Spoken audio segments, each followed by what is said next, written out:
Bom dia, amados irmãos, mais um domingo, mais uma lição diante de nós. A palavra de Deus é a nossa regra de conduta e ela nos vai orientar. Hoje nós vamos estudar a lição 11ª. Você que está com a revista pode acompanhar. E nós vamos falar então sobre o tema Deus é justo. E como base da palavra de Deus nós temos então o Salmo 76 e o livro de Romanos, capítulo 1 e capítulo 2. Nós vamos dar uma pincelada sobre a palavra do Senhor. Mas vamos orar primeiramente. Queremos desejar um feliz domingo, que Deus possa abençoar a todos. Pai Celestial, na presença do Senhor nós estamos para estudar a Tua palavra, sobre a Tua justiça. Que Deus Santo Espírito faça-nos entender, compreender e viver do nosso dia a dia diante da Tua presença. Abre nossos olhos, dê-nos entendimento para nos vermos e entender o Teu projeto sobre a minha, sobre cada uma das nossas vidas. Abençoe-nos e fala aos nossos corações. Em nome de Jesus, amém.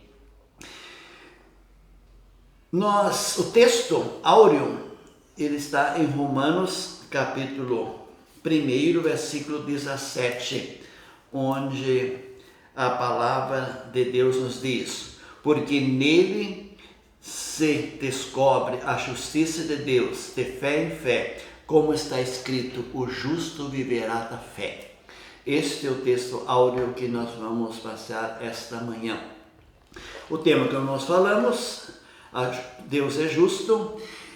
Esse também é mais um atributo. O que é atributo? São caracteres de Deus, ou seja, quem Deus é. E quando nós falamos sobre a justiça, nós não podemos falar apenas justiça. Existem 3 atributos que um está associado com o outro. É o amor de Deus, é a santidade de Deus e a justiça de Deus. Ou seja, os 3 andam juntos. Eu não posso separar um do outro, porque separo, então eu vou perecer. Aliás, dentro da teologia sistemática, onde a gente estuda esses temas, nós precisamos entender uma coisa. Há dois fatores que nós não podemos errar: a doutrina de Deus e a doutrina do homem. Se nós errarmos num pontinho nisso aí, nada mais sobra. Então isso é de suma importância. Então o que nos diz o Salmo 76? O Salmo 76, versículo de 1 a 6, ele fala sobre a grande libertação que Deus deu. Ou seja, ele faz um resumo dos resumos da obra de Deus em relação a Israel. E a segunda parte do versículo 7 a 12, nós temos uma visão cósmica. Pastor, o que quer dizer isso, uma visão cósmica? Nós podemos ver como a natureza interfere no seu dia a dia na atuação de Deus. Vou dar alguns exemplos que estão com Jesus. Exemplo, quando Pedro nega Jesus, antes Jesus falou, você vai me negar, e antes que você me negar, depois o galo vai cantar. Então, Deus usou um ser para despertar a consciência de Pedro. Quando questão diante da coleta, Jesus manda Pedro pegar um anzol, pescar, e ele diz: o primeiro peixe que você vai pegar, abre a boca dele e você vai encontrar uma moeda, e paga por mim e por você. Ou seja, Deus não se limita em nossa cabeça, em nossos fatores. Ele usa, ele faz o que quer. Uma coisa que me chama a atenção é a maneira como Deus criou a natureza. E eu quero dar só uma pinceladinha para que você tenha curiosidade sobre isso, que é a árvore chamada figueira, figo. Eu não sei se você conhece essa árvore, mas ela é uma árvore única na natureza. Nós não temos outra. Em primeiro lugar, ela é única porque ela não gera flores. Ela produz o fruto. Mas quando Jesus amaldiçoa ela, o que Jesus viu? E a Bíblia é bem clara. Jesus olha para a árvore e falando sobre árvore, lá em Israel, encontrei troncos de 30, 40 centímetros de diâmetro. Então, é totalmente diferente como nós aqui no Brasil, ou seja, no Sul. Jesus, ou seja, a Bíblia diz, Jesus viu folhas. E você pode pesquisar o que está atrás da figueira quando ela tem folhas. Somente isto. Vamos então para o livro de Romanos. É o livro mais precioso que nós temos na Bíblia, ou seja, as cartas que Paulo escreveu que nós temos na Bíblia. É uma preciosidade pura. Eu quero dizer, em primeiro lugar, quando ela fala do Evangelho, isso está no versículo 16. É um texto muito rico, porque não me envergonho do Evangelho de Cristo, porque o poder de Deus para a salvação, primeiro do grego e também do gentil. Ou seja, é o Evangelho, as boas novas que Jesus Cristo trouxe à humanidade, né? Apenas para mim e para você, para a humanidade. Todo ser humano, ele recebe a porção do Evangelho do Senhor Jesus. Em segundo lugar, é a graça.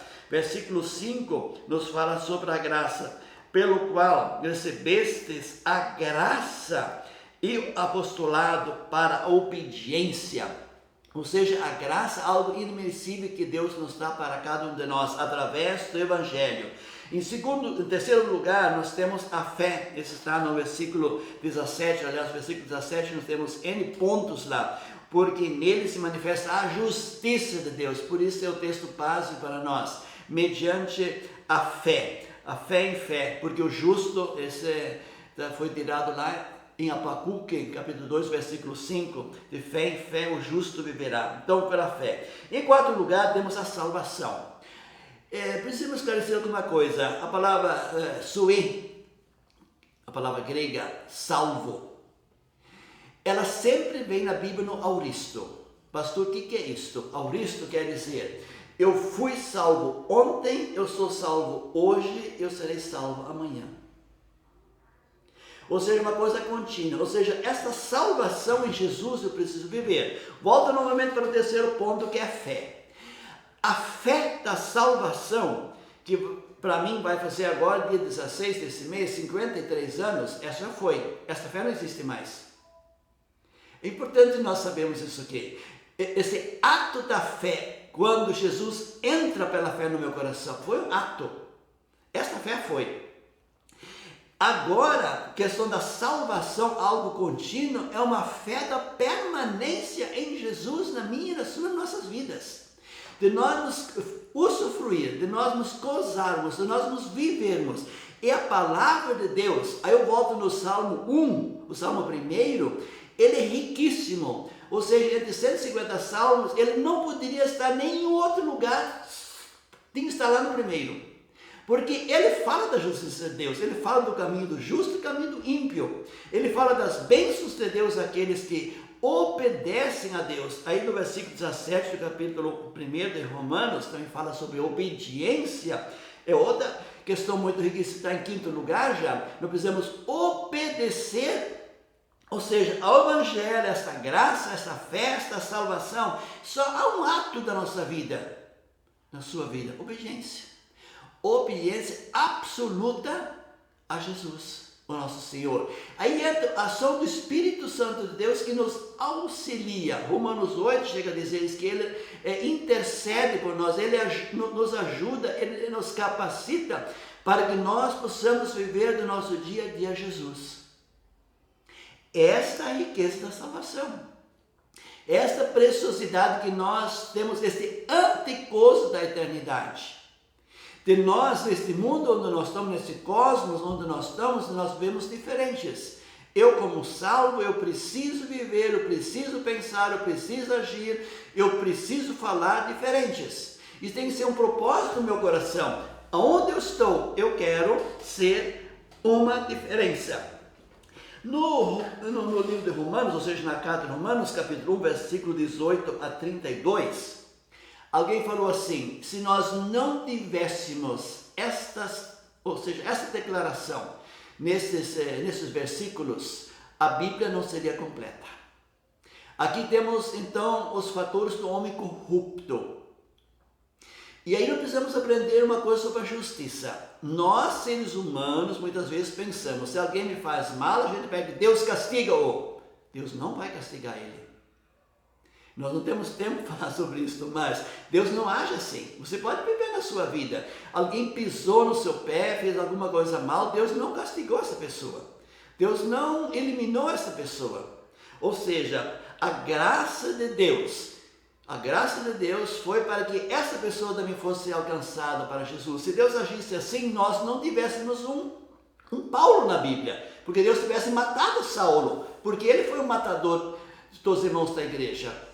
Mas Deus já tinha separado ele, porque Deus sabia que um dia essa graça ia chegar ao seu coração e à sua vida. Então, nós temos o quê? O ser humano no versículo 23, nós então encontramos, quando a palavra de Deus nos diz, e mudar a glória de Deus incorruptível em semelhança a imagens, ou seja, o ser humano adorando imagens. Nós precisamos ter muito cuidado, que nós como crentes, nós também podemos ter a nossa pequena imagem na nossa vida, ou seja, um pequeno deusinho na nossa vida, que da vez quer roubar, destruir a nossa comunhão com Deus. Precisamos ter cuidado muito grande sobre isso, para que isso não aconteça. Versículo 24, pelo que também Deus os entregou. Nós temos 3 vezes a palavra de Deus falando sobre isso. Deus entregou ao pecado. Isso precisa ficar bem claro na palavra de Deus. Quando alguém escolhe o pecado nesta vida, Deus o entrega. Deus o deixa. É isso que a Bíblia diz. Nós temos aqui no versículo 24, temos no versículo 26 e no versículo 28, que Deus os deixou. Ou seja, o Espírito de Deus não trabalha mais nestas vidas. E não podemos entender isto quando Deus fala para Samuel que Samuel não devia mais interceder em relação a Saul, por causa da desobediência. Isso é duro nós falarmos isso, mas a triste realidade é essa. Deus age assim. Deus abandona, Deus deixa o homem viver no pecado, porque Deus é justo.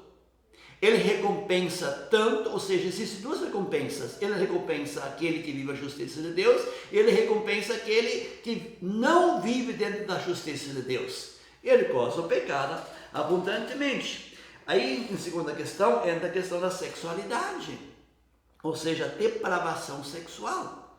Ou seja, o ser humano, quando a gente vai para a história, podemos ver em Israel, são 2 áreas, na área do dinheiro e na área sexual.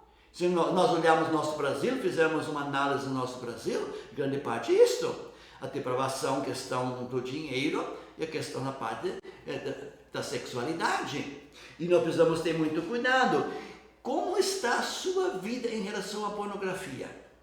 Eu posso falar como pastor. Quantos homens e mulheres eu tratei? Pornografia, muitos pastores não falam sobre isso. Quanta criança cai na pornografia? Quanto júnior cai na pornografia? Quanto jovem cai na pornografia? Porque hoje tudo está fácil. No meu tempo, quando era jovem, era muito mais difícil. Mas também já tem oportunidade. Então é um fator que escraviza.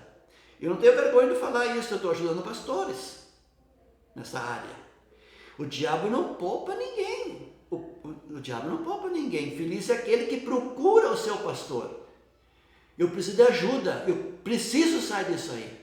E aí vem o socorro do Senhor. E em terceiro lugar vem o pecado da perversidade. E nós temos não citado 23 pecados. E a Bíblia fina sobre isto. No capítulo 2, quando nós chegamos no capítulo 2, nós temos uma coisa muito, muito grande. Portanto, és inescusável quando julgas o homem, quem quer que seja, porque condenas a ti mesmo naquilo que julgas a outro, pois tu que julgas e fazes o mesmo. Como está a minha, a sua, a nossa vida, a questão de nossas palavras, a questão do juízo? Precisamos ter um cuidado muito grande, não falar mal dos outros, nem julgar os outros, muito menos pela sua aparência, ou seja, boca fechada, fala da sua vida, Eu preciso falar da minha vida. Eu não tenho direito diante de Deus falar do meu irmão, da minha irmã, seja quem for. Ou seja, do não crente ou do crente. Precisa ter um cuidado muito grande. Aí vem a riqueza, um dos versículos chaves que eu não sei quando despertou o meu conhecimento, está no versículo 4. Se você puder decorar este versículo, é uma riqueza abundante. Ou desprezas tu as riquezas da sua benignidade e paciência e longanimidade. É 3 em 1. Benignidade, paciência e longanimidade de Deus. Ignorando que a benignidade de Deus te leva para o arrependimento. Ou seja, aqui volta o que eu falei antes. Deus não condena o ímpio. Porque só no dia do juízo, quando todos nós vamos comparecer diante do tribunal de Cristo, aí vai ser a condenação, aí vai ser a sentença de cada um.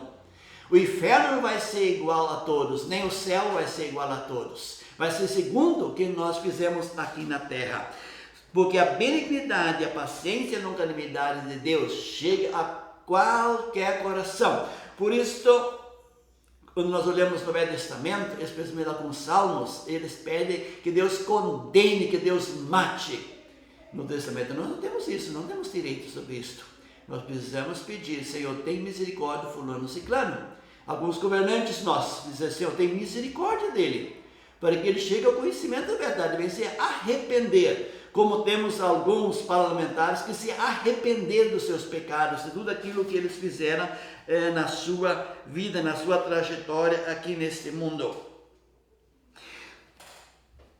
Uma das perguntas que muitas pessoas já me fizeram, e Romanos capítulo 2 responde: o que acontece? Como Deus vai julgar as pessoas que nunca ouviram falar de Deus, nunca ouviram falar de Jesus, não conhecem a Bíblia? Nós encontramos aqui, a partir do versículo 11, porque para com Deus não há acepção de pessoas, para Deus todos nós somos iguais. Versículo 12, porque todos os que sem lei pecaram sem lei serão julgados, e que com lei pecaram com a lei serão julgados, não tem a palavra de Deus. E versículo 15, os quais mostra a obra da lei escrita no coração. Cada coração, exemplo, eu não conhecia a Bíblia, não li a Bíblia, mas a minha consciência, o meu coração me acusava quando eu fazia uma coisa errada. Eu sabia claramente, o que eu fiz não agrada a Deus. Está aqui na Bíblia. E segundo esse conhecimento, o ser humano, ele vai ser então julgado. E nós vamos comparecer diante do Senhor, aqueles que nunca ouviram falar de Jesus. Por isto, Tiago capítulo 3, versículo 1 nos diz: não tornai-vos entre vós muitos mestres, porque receberemos maior juízo. Ou seja, quem muito recebeu, muito será requerido também. E isto cabe para nós. Deixa eu falar mais uma coisa. Dentro desse capítulo 2, é rico, eu já estou terminando, porque meu tempo já chegou no final. Exemplo, que o ser humano, que não conheceu a Deus, não conhecia a Bíblia, mas o coração, porque todos nós somos criaturas de Deus. O ser humano pode até chegar e dizer, eu não tenho pai, os hippies, eu não tenho pai, não tenho mãe, mas é uma loucura, pode ser, pode sim, mas tem pai, tem mãe, porque nem o ser humano vem neste mundo sem pai, sem mãe. Então essa é a realidade. Da mesma maneira somos nós. O Nécio diz, não há Deus, mas existe Deus, e no fundo do coração ele sabe que existe Deus. Então, voltando à questão da justiça, Deus, precisamos ter a nossa mente, só para fazer o nosso fechamento. Deus não pune aquele que nós pensamos que Deus vai punir. Não é nosso Deus. Jesus falou sobre isso. Eu não vim para julgar, eu vim para salvar. E Jesus se alegrava a cada vida. Se nós estamos olhando em Lucas 15, alegria nos céus, alegria na terra quando alguém se salva. Por isso precisamos fazer apelo para que o pecador se volte para Deus, se volte através de Jesus Cristo. E mais uma coisa, fechando. Esse capítulo 1, capítulo 2 de Romanos fala claramente, tudo Deus concretiza através de Jesus. A justiça de Deus, ela se preenche, ela se fecha na cruz.